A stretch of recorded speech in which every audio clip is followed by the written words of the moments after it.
This is His and Hers by PULP. Let's talk records. It is February 1993 in London. The year is called The Pups Are Smoky, and after 15 years of false starts, Jarvis Cocker is finally on the verge of something. He's living in a tiny flat in Camden. For a band most people outside of Sheffield barely know. A band called PULP.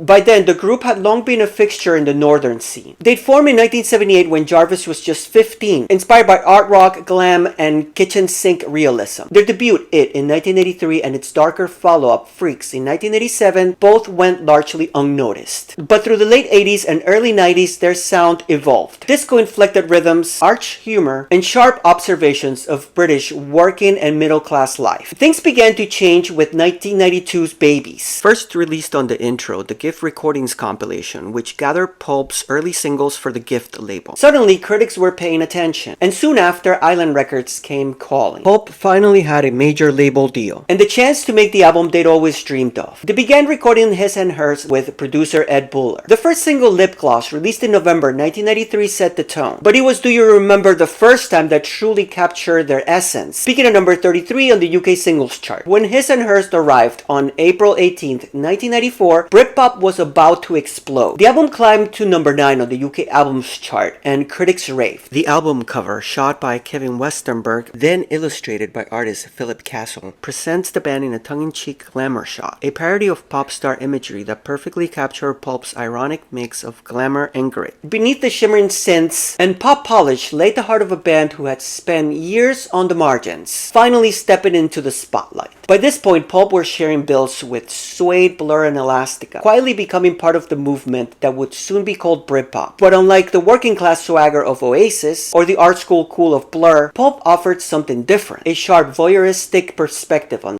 longing and class inside. The success of His and Hers also set the stage for PULP's next leap. Jarvis began appearing on TV and radio panels, his dry humor making him an unlikely celebrity. Within a year, he'd be the voice of the nation's misfits, fronting PULP's monumental follow-up, Different Class. But His and Hers was where he became a star, learning how to wield charm and discomfort in equal measure. The album earned PULP their first Mercury Prize nomination, and solidified them as one of the defining voices of the Britpop generation. Just a year later, they'd achieve full-blown stardom with Different Class and Common People. But His and Hers remains the pivotal breakthrough, the sound of a band who refused to give up, finally getting their due. 15 years of near misses led to this, a band that endured everything and at last became essential. Do you remember?